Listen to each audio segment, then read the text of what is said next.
Hi guys, આજે આપણે એક ઢોકળા બનાવીશું અને આ ઢોકળા એકદમ હેલ્ધી છે અને સાથે સાથે હું કહીશ કે એટલા ટેસ્ટી પણ બનશે. અને આ મગની દાળના ઢોકળા છે, મેં આમની પહેલાં પણ મગની દાળના ઢોકળા છે એક ડિફરન્ટ સ્ટાઇલમાં બનાવેલા હતા, જેમાં લગભગ 40થી 45 લાખ લોકોએ એ વિડીયો છે એ વોચ કરેલો છે.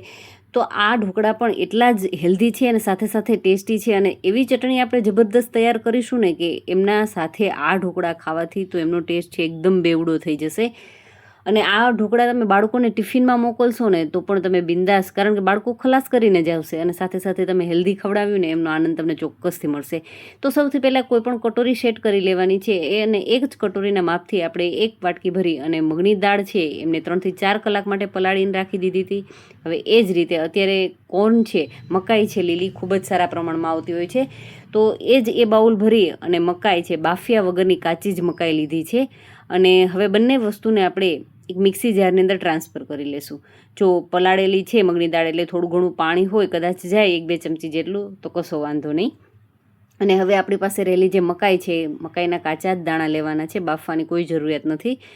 એ એડ કરી દઈશું અને સાથે સાથે એક હળવી એવી તીખાસવાળું મરચું લીધું છે અને 1 થી 1.5 ઇંચ જેટલો આદુનો ટુકડો લીધો છે. એ બંનેને આપણે મિક્સી જારની અંદર લઈ લેશું.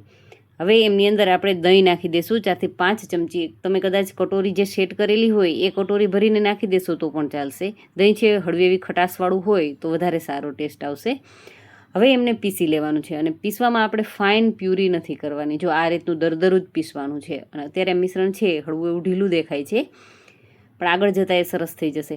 હવે એક મિક્સિંગ બાઉલ લેશું અને બાઉલની અંદર આપણે આ મિશ્રણ છે એ ટ્રાન્સફર કરી લેશું.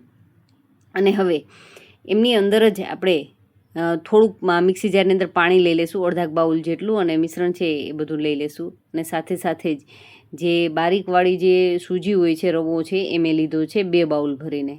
અને જો તમે આ માપથી ઢોકળા તૈયાર કરશો ને તો ખૂબ જ સરસ ઢોકળા છે એ બનવાના છે. હવે જે રવો નાખ્યા બાદ તમે જોશો કે એકદમ ઘટ છે, મિશ્રણ થઈ જશે. તો હવે એમની અંદર આપણે જે બાઉલ ભરીને રાખેલું છે, સેટ કરેલું છે, એ જ આખું બાઉલ ભરી કાં તો તમે છાશ ઉમેરી શકો છો અથવા તો તમે દહીં ઉમેરી શકો છો. હવે માત્ર ને માત્ર આમને 5 મિનિટ માટે રેસ્ટ માટે રાખવાનું છે. જો વધારે સમય રેસ્ટ માટે નથી રાખવાનું, માત્ર 5 જ મિનિટ. હવે 5 મિનિટનો સમય થઈ ગયો છે તો મસાલા એડ કરી દો. તો કોઈ ઝાઝા મસાલા નહીં, માત્ર સ્વાદ અનુસાર નિમક એડ કરશું, થોડોક હળદર પાવડર, અને ગમે ત્યારે ઢોકળા બનાવીએ ત્યારે ખાસ ભૂલ્યા વગર એમની અંદર તેલ ઉમેરી દેવાનું. અને ચપટીક એટલે કે 1/4 ટીસ્પૂન જેટલું જ આપણે બેકિંગ સોડા એડ કરીશું અને અડધા લીંબુનો રસ લઈ લેશું, જેથી કરી એ સોડા છે સારી રીતે ફર્મેટ થઈ જશે. અને મિક્સ કરી લેવાનું છે. જો મિક્સ છે ને પ્રોપર કરવાનું છે, બિલકુલ જ સાઈડ પરથી પણ મિશ્રણ છે ક્યાંય પણ રહી ન જાય એમની કાળજી રાખીએ. અને સોડા છે એકદમ સારી રીતે ઉપરથી નીચે સુધી મિક્સ થાય ને એ રીતે આપણે મિક્સ કરી લેશું. તો બસ હવે આપણું ખીરું છે એ ઢોકળા માટેનું રેડી છે. હવે તેલથી ગ્રીસ કરેલી પ્લેટ લેશું, પ્લેટની અંદર ટ્રાન્સફર કરી લેશું અને બંને પ્લેટ છે ભરાઈ જશે. આ નાની વાટકીની અંદરથી ઘણા બધા ઢોકળા તૈયાર થશે. કદાચ તમારા 2-3 બાળકો હશે ને જેમના લંચ બોક્સ ભરવા હશે ને તો અમે આરામથી 3 લંચ બોક્સ છે એ ભરી શકશો. હવે ઉપરથી લાલ મરચું પાવડર જો તમને ગમતું હોય તો હળવી એવી તીખાસવાળું મરચું છે ભભરાવી દેશું, અને ના ભભરાવું હોય તો પણ તમે એમને સ્કીપ કરી શકો છો. મરી પાવડર ગમતો હોય તો એ પણ તમે ચોક્કસથી ભભરાવી શકો છો. હવે આપણે ટેસ્ટી બનાવશું ચટણી.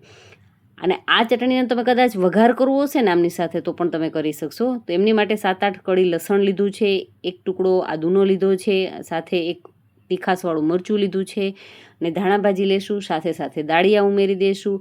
અને 2 ચમચી જેટલા મેં સેવ લીધી છે, જે આલુ સેવ. મેં એમનો વિડીયો પણ તમારી જોડે શેર કરેલો છે, જો તમે ના જોયો હોય ને તો ચોક્કસથી જોઈ લેજો. પરફેક્ટ માપ સાથે બિલકુલ બજાર જેવી સેવ છે તૈયાર થશે.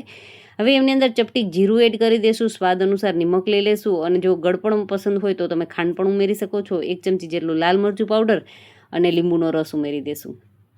અને બસ હવે આમની અંદર જરૂરિયાત લાગે તો બસ 2 ચમચી જેટલું પાણી ઉમેરી અને બસ આ રીતે અધકચરું પીસવાનું છે. અધકચરું પીસાઈ જાય ત્યારબાદ 1 ચમચી ભરી તલ લીધા છે, 1 ટીસ્પૂન જેટલું વરિયાળી લઈ લેશું. અને હવે આમને પણ દરદરું જ પીસવાનું છે. જો એકદમ ફાઇન આમની પેસ્ટ નથી કરવાની. આ રીતે દરદરી પીસેલી જે ચટણી છે ને એમનો ટેસ્ટ એકદમ બેસ્ટ આવશે. હવે શું કરવાનું છે, એક વાસણ લેશું, વાસણની અંદર આ ચટણી છે એ કાઢી લેશું. અને આ ચટણી છે ને તમે વઘાર, મેં તમને કીધું તો એ મુજબ કે તમારે ઢોકળાનો વઘાર આ ચટણી સાથે કરવો હોય ને તો પણ ખૂબ સારું લાગશે. પણ હું તમને સજેસ્ટ કરીશ કે હું કઈ રીતે કરું છું. તો આ ચટણીની અંદર આપણે 1 ટેબલસ્પૂન ભરી અને મગફળીનું જે સિંગ તેલ હોય છે એ સિંગ તેલ લેશું અને સાથે સાથે જ 1 ટેબલસ્પૂન ભરી અને પાણી લઈ લેશું. પાણી અને તેલ અને ચટણી આ બધું મિશ્રણ છે એકદમ સારી રીતે હલાવી મિક્સ કરી લેવાનું છે. મિક્સ કર્યા બાદ જો તમારા ઢોકળા કૂક થઈ જાય પછી સીધું તમે એમની ઉપર આ ચટણી સ્પ્રેડ કરી દેશો ને તો પણ બાળકોના હાથ પણ ખરાબ નહીં થાય અને એમને ખાવામાં કદાચ ચટણીની સાથે ઢોકળું લઈને ન ફાવે તો આ રીતે આમની ઉપર તમે સ્પ્રેડ કરી દેશો ને તો ખૂબ જ સરસ એકદમ આસાનીથી અને ટેસ્ટી એટલા ઢોકળા લાગે છે ને કે હું બોલીશ ને તો તમને ખ્યાલ નહીં આવે, તો તમારે એમના માટે ટ્રાય કરવી પડશે. હવે 1 ટીસ્પૂન જેટલું ઢોકળા ગરમા ગરમ થઈ ગયા છે, ઉતરી ગયા છે, તો એમની ઉપર તેલ છે એ આ રીતે સ્પ્રેડ કરી દઈશું. કાચા તેલની સાથે છે ને ખરેખર ઢોકળાનો ટેસ્ટ એકદમ બેસ્ટ આવે છે. તમે કાચા તેલની સાથે ઢોકળા ખાવ છો કે નહીં? જો ખાતા હોય ને તો મને હા કરીને કમેન્ટ ચોક્કસથી કરી શકો છો. બસ હળવા એવા ઠંડા થવા દેશું. ઠંડા થઈ ગયા બાદ મનગમતો શેપ આપી દઈશું. નાના નાના મોટા મોટા જે સાઇઝના ગમતા હોય એ રીતના, પીઝા શેપમાં ગમતા હોય તો એ રીતના પણ તમે ઢોકળાનું કટિંગ છે કરી શકો છો. હું નજીકથી બતાવું કે ઢોકળા આપણા કેવા તૈયાર થયા છે. તમે જોઈ શકો છો ઉપરથી ખૂબ જ સરસ એકદમ શાઇનિંગવાળા ઢોકળા જે આપણે ઓઇલ સ્પ્રેડ કર્યું છે ને, અને નીચેથી જુઓ એકદમ જાળીદાર છે. આપણે કદાચ જે કાચી મકાઈ એડ કરી છે તો તમે ક્યારેય એવું ન વિચારતા કે એ આમની અંદર કૂક થઈ જશે. પરફેક્ટ કૂક થઈ જાય છે અને ખૂબ જ ટેસ્ટી એવા ઢોકળા છે એ તૈયાર થાય છે.